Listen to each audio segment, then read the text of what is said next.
중종의 부인 장경왕후는 인종을 임신했을 때 희한한 꿈을 하나 꿨습니다.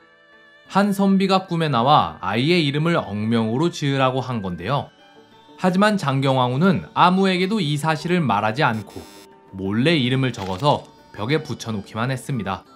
그런데 중종 10년, 세자 인종을 낳으며 장경왕후는 산후병을 앓게 됩니다. 그러자 죽기 직전에 그 꿈이 생각나는지 그녀는 중종에게 부탁을 하는데요. 전하, 아이의 이름은 꼭 억명으로 지어주시옵소서. 하지만 이 아이는 왕이 될 운명이었고 왕의 이름은 외자로 지어야 하기에 중종은 아이의 이름을 억으로 짓습니다. 그런데 장경왕후는 어째서 마지막 순간에 아이의 이름을 지어주려 한 걸까요? 중종에겐 아직 세자가 없기 때문에 특별한 일이 없다면 적장자로 태어난 이 아이가 세자가 될 겁니다. 그런데 문제는 중종이 아직 너무 젊다는 겁니다. 이때 중종의 나이는 고작 28살이었기 때문에 장경왕후가 죽어도 곧 다른 왕비를 들이게 되겠죠. 근데 그 여인이 남자아이를 낳을 경우 그 아이는 세자에게 큰 위협이 될 수밖에 없습니다. 게다가 새 왕비가 자기 아들을 세자로 삼기 위해 움직일 경우 보호자가 없는 세자는 심지어 목숨까지 위태로워질 수 있는데요. 따라서 장경왕후는 죽기 전에 이 아이의 앞날을 위해 이름 하나라도 직접 지어주고 싶은 마음 아니었을까요? 그런데 인종에게 닥친 불행은 이것뿐만이 아니었습니다. 어떤 이유 때문인지는 몰라도 중종은 인종이 태어난 지 나흘밖에 안 되어 이 갓난아기를 궁궐 밖으로 내보냈습니다. 그 후 인종은 세자로 책봉되기 전까지 대부분의 시간을 궁 밖에서 보내며 성장했는데요. 물론 원래 조선에서는 왕자가 궁궐 내에서만 자라면 세상 물정을 모를 수 있으니 어릴 때는 잠깐씩 궁 밖에서 키우곤 했습니다. 하지만 아무리 그렇다 해도 인종은 너무 오래 밖에서 지냈으며 또 한 군데서 정착하는 게 아니라 이 집 저 집을 계속 떠돌아다니며 살았는데요. 마치 이미 중종의 관심 받기 된 것처럼 말이죠. 그렇게 인종은 부모 모두에게서 떨어진 채 홀로 쓸쓸히 유년 시절을 보내게 됩니다. 그런데 얼마 안 있어 궁궐에서는 신기한 소문이 돌기 시작합니다. 태어난 지 2년 2개월밖에 안 된 인종이 벌써 천자문을 다 뗐다는 건데요. 소문을 들은 중종은 자기가 직접 확인해 보겠다며 인종을 불렀는데 인종은 완벽하게 천자문을 외워서 대신 관료들을 놀라게 만듭니다. 미래의 왕이 될 아이가 역대급 천재라니 관료들은 신이 나서는 당장 이 아이에게 특별 교육을 시켜야 한다고 나섰는데요. 원래대로라면 세자의 경우 어릴 때는 글자만 가르치다가 13살에서 15살 때 성균관 입학식을 치른 후 서연을 통해 본격적으로 제왕교육을 시작합니다. 그런데 인종은 고작 3살 때부터 대신파와 살인파의 수장들로 이루어진 특수 전담팀에게 유학을 배우기 시작하는데요. 한 달 정도 인종을 가르쳐본 남군은 이렇게 말합니다. 신이 12월부터 원자를 여러 번 배웠습니다. 유학의 기본서인 소학을 가르쳤사온데 하루에 읽는 양이 거의 2~3대문에 이르고 쓴 글씨도 매우 아름다운 모양을 이루니 비록 6, 7세가 된 아이라 할지라도 이를 따를 수 없을 것입니다. 또한 남군은 인종의 세자 책봉도 적극적으로 추진해서 인종은 남들보다 1, 2년 정도 빠른 6살 때 세자에 책봉되게 됩니다. 그리고 세자 책봉과 함께 떠돌이 생활도 끝내고 궁으로 돌아오게 되죠. 또한 이때 이름도 이억에서 이호로 고치는데요.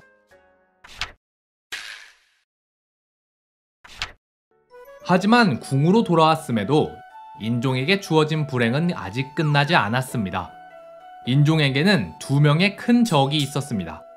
바로 경빈 박씨와 문정왕후인데요.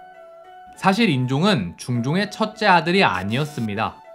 중종의 첫째 아들은 그가 가장 총애하던 후궁 경빈 박씨가 낳은 복성군으로 그는 인종보다 나이가 6살이나 많았습니다. 어쩌면 중종이 어린 인종을 궁 밖에서 키운 게 이 복성군에게 마음이 있었기 때문일 수도 있겠죠. 또한 중종의 새 부인 문정왕후도 아직 아들은 못 낳았지만 야망이 있는 여인이었기 때문에 인종에게는 큰 위협이 되었습니다. 그리고 이렇게 불안한 상황을 증명하듯 인종 주변에서는 자꾸 불길한 일들이 일어나는데요. 영화 광해를 보시면 광해가 먹고 남긴 음식을 궁녀들이 먹는 장면이 나오죠. 이렇듯 조선에서는 왕이나 세자가 먹고 남은 음식을 궁녀나 하급 관원들이 나누어 먹었는데 이를 퇴선이라고 합니다. 모든 궁녀와 하급 관원이 이렇게 먹는 건 아니고요. 궁중의 음식을 담당하는 기관인 사홍원에서 근무하는 사홍원 관원이나 궁녀들이 그렇게 식사를 했으며 먹고 남은 걸 그대로 먹는 게 아니라 깨끗하게 새로 차려서 먹는 거였죠. 그런데 인종이 세자였을 때 이 퇴선을 먹은 하급 관료들이 식중독에 걸리는 일이 발생합니다. 그것도 2번이나요. 의학이 발달한 지금도 식중독으로 인해 죽는 사람이 있을 정도로 식중독은 위험한 병이었는데 일반 관료도 아니고 세자가 먹는 음식에서 한 번도 아니고 2번이나 식중독이 일어났다는 게 뭔가 이상하지 않나요? 중종이 39년 동안 먹은 음식들은 단 한 번도 식중독을 일으키지 않았는데 말이죠. 뿐만 아니라 원래 왕이나 세자가 먹는 음식은 독이 있을지 모르니 반드시 사전에 누군가 먹어보게 되어 있습니다. 드라마 대장금에서 기미상궁 기억나시죠? 그런데 이때 세자 인종이 먹은 음식은 이 기미도 지켜지지 않았는데요. 그리고 얼마 안 있어 또 다른 기이한 일이 발생하는데 이번엔 앞서 김한로의 등장편에서 봤던 작서해변 사건이었습니다. 중종 22년 세자의 생일날 세자가 머무는 동궁 근처의 숲에서 쥐 시체 하나가 발견됐는데 이 쥐의 꼬리와 입이 불로 지져지고 팔다리가 모두 잘려 있었던 건데요. 관료들은 이 사건이 누군가 세자를 저주하기 위해 벌인 행동이라 보고 경빈 박씨와 복성군을 범인으로 몰아 궁에서 내쫓아 버렸죠. 작서의 변이 일어난 지 6년 뒤 궁궐에선 또 기이한 일이 발생합니다. 이번엔 동궁의 남쪽에서 목각 인형 하나가 발견됐는데 인형에는 이렇게 써져 있었습니다. 이처럼 세자를 죽이고 이처럼 임금을 죽이고 이처럼 중궁을 죽여라. 5월 16일 병조설이 한충보 등 15인이 행한 일임. 자, 그런데 아무리 멍청해도 세상에 누가 임금과 중전, 세자를 저주해놓고 내가 한 일이라고 적어놨을까요? 따라서 조정에서는 한충보에게 원한이 있는 자가 한충보에게 죄를 주기 위해 벌인 일이라고 생각해 한충보를 불러다 원한을 산 사람이 있냐고 물어봤습니다. 그렇게 조사를 하자 곧 범인이 누군지 밝혀졌는데요. 그런데 범인들 중 한 명이 뜻밖의 자백을 합니다. 박씨를 위해 동궁을 해치고자 벌인 일이옵니다. 그러자 대간들이 중종을 찾아와 아뢰입니다. 이제 진범을 잡았으니 박씨와 복성군을 처벌하여 주시옵소서. 하지만 중종은 박씨를 위해 했다는 말은 있으나 복성군을 위해 했다는 말은 없지 않은가. 더욱이 박씨가 이 일을 사주한 것도 아니고 단지 이들이 박씨를 위해 알아서 벌인 일이라고 하니 박씨는 사사하되 복성군은 유배토록 하라. 하지만 온 대간이 들고 일어나 복성군도 죽여야 한다고 주장하자 중종은 결국 이를 수용합니다. 복성군도 사사토록 하라. 이 사건은 목각 인형에 사람 머리 모양이 그려졌다고 하여 가작인두의 변 혹은 목패의 변이라고 불립니다. 그런데 정말 경빈 박씨가 이 모든 일의 주범일까요? 일단 경빈 박씨의 소행이라고 하기엔 수법이 너무 허술합니다. 작서의 변 당시 누가 봐도 가장 먼저 의심을 받을 게 경빈 박씨 자신이었을 텐데 설마 이렇게 티나게 일을 저질렀을까요?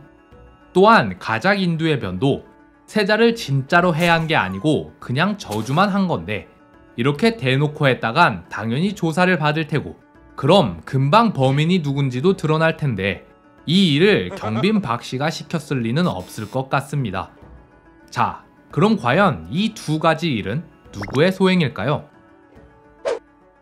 아쉽게도 진범이 누구인지는 끝내 알 수 없었지만 김한로의 소행이라고 보는 의견도 있습니다. 왜냐면 이 두 사건으로 가장 크게 이득을 본 사람이 바로 김한로였거든요. 먼저 작서의 변은 김한로가 본격적으로 조정에 복귀하기 직전에 일어난 일입니다. 이 사건으로 인해 경빈 박씨 세력은 세자를 해하려는 역적이라는 공식이 성립됐고, 김한로는 이 공식을 활용해 자기 정적들을 경빈 박씨 편으로 묶어서 줄줄이 유배 보내버렸는데요. 게다가 중종 27년에 유생 이종익이란 자가 중종에게 상소를 하나 올렸는데 거기엔 이렇게 적혀 있었습니다. 작서의 변은 김휘가 벌인 일이옵니다. 김휘는 김한로의 아들입니다. 따라서 작서의 변은 김한로가 벌인 일이라는 건데요. 하지만 이종익은 이와 관련해 별다른 증거도 제시하지 못했으며 이때 이미 김한로가 조정을 휘어잡고 있었기 때문에 이종익은 이 일로 사형당하고 맙니다. 그리고 얼마 안 있어 가작인두의 변이 터지는데 김한로는 이때도 자기 정적들을 경빈 박씨와 엮어서 여럿 죽여버리는데요. 따라서 이 사건의 가장 큰 수혜자가 김한로이기 때문에 김한로의 소행이 아닌가 의심하는 자들도 있습니다. 아마 이종익도 이러한 생각에 김한로를 범인으로 지목한 거 아닐까요?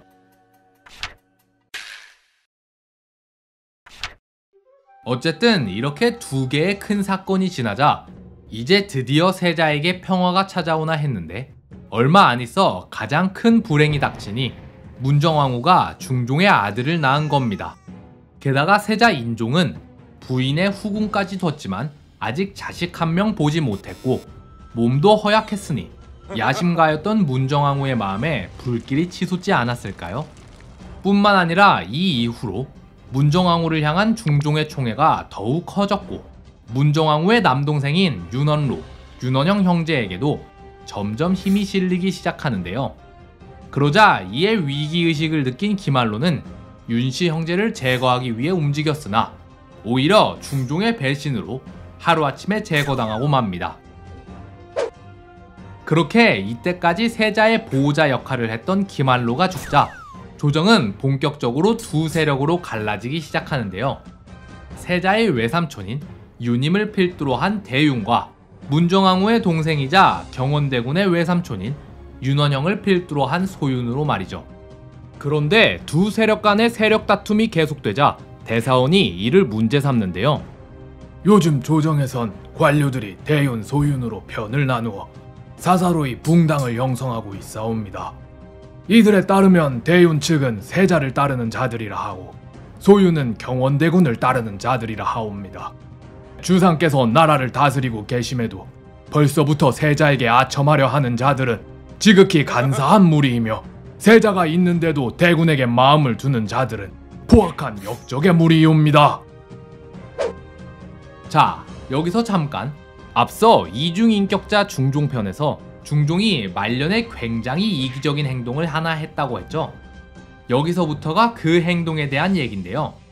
중종은 세자 인종이 어렸을 때부터 어딘가 그를 아끼지 않는 듯 했습니다. 세자로 책봉되기 전 6년간 궁궐 밖에서 자라게 했으며 세자빈을 고를 때도 별 볼 일 없는 가문에서 골랐고 심지어 세자를 지켜주던 김한로가 제거되어 세자 자리가 가장 위태로울 이 시점에 세자의 외삼촌인 윤임을 실권이 없는 돈령부 의장으로 임명한 건데요. 계속해서 세자의 힘을 약화시키려 하죠. 반면 문정왕후와 윤원영에게는 계속해서 힘을 실어줍니다. 그리고 대윤과 소윤이 막 충돌하려 하는 이때 중종은 결정타를 날립니다. 윤임은 먼저 세자를 보호한다는 명목으로 붕당을 형성해 그 패단이 지금까지 이르게 하였으니 저 멀리 유배토록 하라. 또한 윤원영은 일이 이 지경이 될 때까지 진정시키지 못하였으니 파면토록 하라. 겉보기엔 둘 다 벌 주는 것 같아 보이지만 앞서 대사원이 지적했듯이 윤임은 임금이 살아있는데도 세자를 마음에 품었으니 단지 간사하다는 말을 들을 정도의 얕은 죄인데 윤원영은 세자가 있음에도 대군을 마음에 품었으니 역적으로 몰릴 만한 중죄를 지었습니다. 그런데 윤임에게는 먼 지방으로 유배라는 큰 벌을 내려놓고 윤원영은 관직만 빼앗고 한양에 남게 했으니 이건 누가 봐도 소윤을 편들어주는 거였죠. 그러나 관료들이 이 부당한 처사에 대해 반발하자 중종은 어쩔 수 없이 윤임에 대한 처벌 수위를 낮춰줍니다. 허면 유님은 고심만 빼앗고 윤원영은 파면토로 가라. 아무리 문정왕후가 바람을 넣었어도 중종 스스로 세자를 패할 마음이 없었다면 이렇게까지 힘의 균형을 무너뜨릴 이유가 없습니다. 더욱이 중종이 이렇게까지 편파적으로 나와버리면 문정왕후 입장에선 당연히 야심을 불태울 수밖에 없겠죠. 자, 이렇게 누가 봐도 힘의 추가 소윤과 문정왕후 쪽으로 기울고 있는 이 상황에 또 한 번 세자에게 이상한 일이 발생하는데요. 중종 38년 1월 7일 밤 동궁에서 큰 화재가 발생합니다. 다행히 불길이 진화되고 세자는 살아남았지만 화재의 원인이 무엇이었는지는 끝까지 밝혀지지 않았는데요. 야사에서는 이 화재가 윤원영의 지시라고 단정짓긴 하지만 이렇다 할 증거가 전혀 없기 때문에 이 사건도 그냥 세자에게 일어난 불길한 일 중 하나로 기록되어 있습니다. 이렇게 세자 인종은 세자 시절 동안 수많은 불행을 몰고 다녔으나 그의 평소 행실과 인망이 워낙 좋았기 때문에 끝까지 세자로서 남을 수 있었고 마침내 중종이 죽자 조선의 제12대 왕으로 즉위합니다.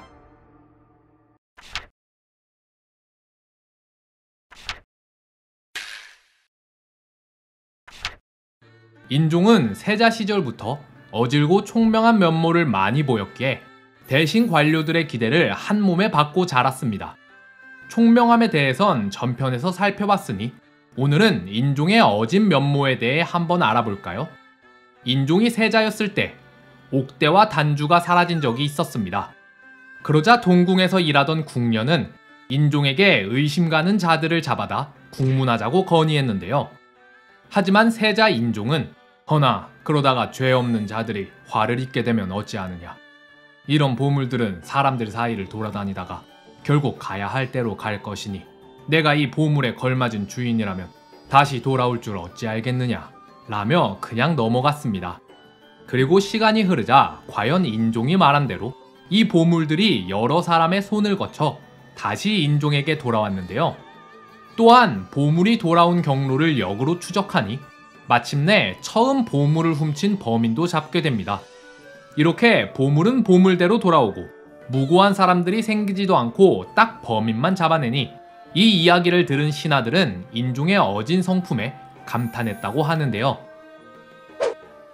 또한 인종은 세자 시절부터 효심이 깊어서 중종뿐만 아니라 항상 자신을 박대하는 문정왕후에게도 지극히 효도했습니다. 게다가 형제간의 우애도 깊어서 이복동생인 경원대군을 친동생처럼 아꼈으며 심지어 복성군의 신원을 회복하기 위해 중종에게 상소를 올리기도 했는데요. 과거 작서의 변과 가작인두의 변이 일어났을 땐 신이 아직 어렸기에 그 일의 전말을 자세히 알지는 못합니다. 허나 이 기괴한 일들은 전부 박씨의 소행일 뿐 복성군이 어찌 이를 전부 알았겠습니까? 하물며 복성군은 이 일로 인해 죽임을 당하고 그의 딸은 민간에 버려져 서인과 다름없이 지내고 있는데 이 어린 아이에게 무슨 죄가 있겠습니까? 이 일을 생각할 때마다 형제된 자로서 너무나 가슴이 아프옵니다. 전하께 우선 부디 이들을 불쌍히 여기시어 자비를 베풀어 주시옵소서. 그렇게 복성군의 신원이 회복되고 폐서인되었던 복성군의 딸과 여동생들도 신분이 회복되게 됩니다. 이렇게 어진이가 왕위에 올랐으니 신하들의 기대가 이만저만이 아니었겠죠.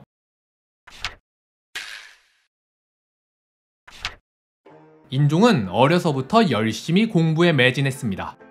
보통 13살에서 15살 때 시작하는 유학 공부를 4살 때부터 시작했으니 말 다 했죠. 인종이 이렇게 열심히 공부를 한 게 정말로 공부를 좋아했기 때문인지 아니면 주변의 기대 때문에 어쩔 수 없이 한 건지는 몰라도 어쨌든 인종은 무예나 예술 등 다른 것들에는 전혀 관심을 주지 않고 오직 공부만 열심히 했습니다. 그런데 운동은 안 하고 맨날 공부만 해서 그런지 인종은 어렸을 때부터 감기에 한 번 걸리면 한 달씩 앓을 정도로 몸이 허약한 체질이었는데요.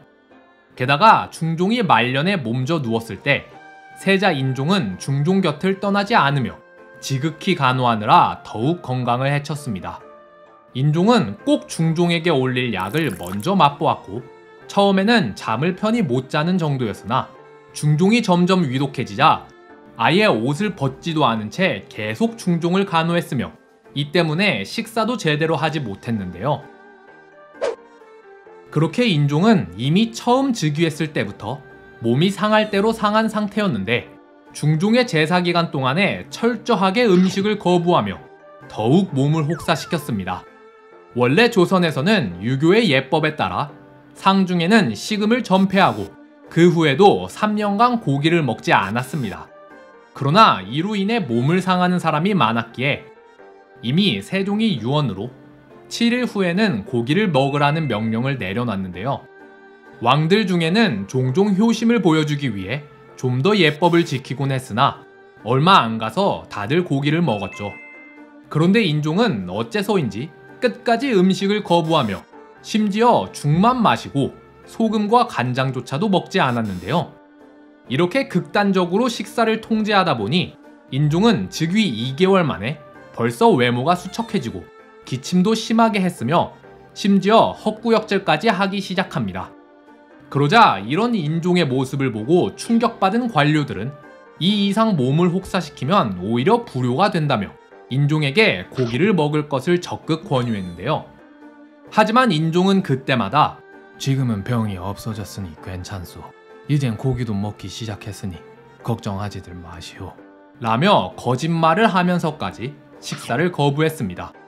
게다가 관료들이 그럼 의원을 불러 진찰이라도 받아보라고 하면 내게 아무런 병세가 없는데 무슨 진찰을 받는단 말이오. 난 괜찮으니 이만 물러가시오. 라며 진찰조차도 거부했는데요. 뿐만 아니라 당시는 1년 12개월 중 가장 추울 때인 1월이었는데 인종은 제 한몸 가누기도 힘들어하면서 하루에 5번 있는 공림을 무슨 일이 있어도 직접 하겠다고 나서는 등 수많은 제사를 전부 챙겼습니다. 이에 내시들까지 나서서 억지로 소금이나 간장이라도 먹이려 하면 인종은 숟가락을 잠깐 입에 댔다가 떼더니 자 봐라, 내가 먹지 않았느냐 라고 하고는 도로 숟가락을 내려놓았다고 합니다. 더 심하게는 인종이 죽기 며칠 전에 다 죽어가는 인종에게 약을 올리자 인종은 도리어 화를 내며 약 먹기를 거부하고 궁녀가 손가락에 약을 묻혀서 입에 넣어줬더니 아예 손가락을 깨물어버리고 약도 뱉어버렸는데요. 이 정도면 그냥 효도가 아니라 입에 들어가는 모든 걸 병적으로 거부하는 것 같지 않나요? 인종은 어째서 이렇게나 식사를 거부했던 걸까요?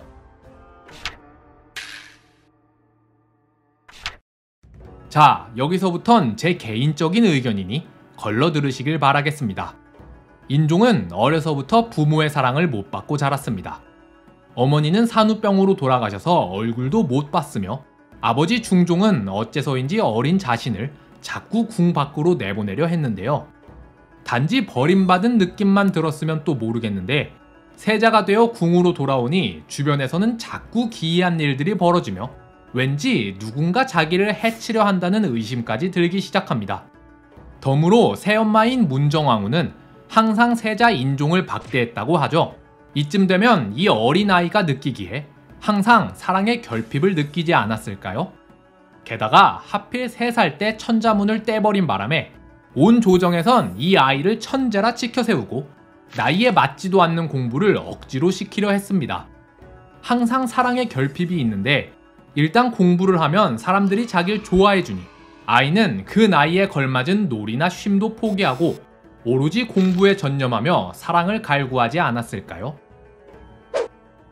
그렇게 애정결핍에 시달린 채 성인이 되었으나 이상하게도 인종은 부인과 후궁에게서 자식을 보지도 못합니다. 게다가 아버지 중종은 그냥 자기를 별로 안 좋아하는 걸 넘어서 계모인 문정왕후와 이복동생인 경원대군은 끔찍이도 아끼는 걸 보며 세자 인종은 무슨 생각을 했을까요? 심지어 중종은 마지막 남은 인종의 보호자인 외삼촌 유님을 실권이 없는 자리로 내쫓았을 뿐만 아니라 대놓고 문정왕후의 동생인 윤씨 형제에게 힘을 몰아주기까지 합니다. 이제 인종이 느끼기에 버려진 듯한 기분마저 들지 않았을까요? 그래서 제 생각엔 부모도 자식도 없이 평생을 외롭게 살다 왕위에 오른 인종은 더 이상 무언가를 해볼 욕심도 없고 게다가 문정왕후와 윤씨 형제는 어떻게든 자기를 끌어내릴 생각만 하고 있는 것 같아 보이니 그냥 모든 걸 다 포기해버린 거 아닌가 생각합니다. 심지어 자기 목숨까지도 말이죠.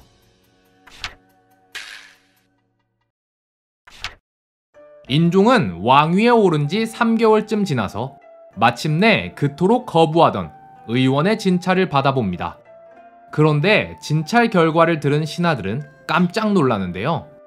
진찰해보니 폐와 비위의 맥이 모두 허약하고 얼굴에는 혈색이 없으며 혓바늘까지 돋아서 식사도 제대로 하지 못하시옵니다. 또한 전하께서는 기운이 쇠약하여 잠을 잘 못 이루시며 가슴이 답답하고 두근거리신다 하옵니다. 그렇다고 해서 왕이 아프다고 계속 누워만 있을 순 없는 일. 인종은 조금씩 식사도 시작하고 정사도 돌보기 시작했습니다.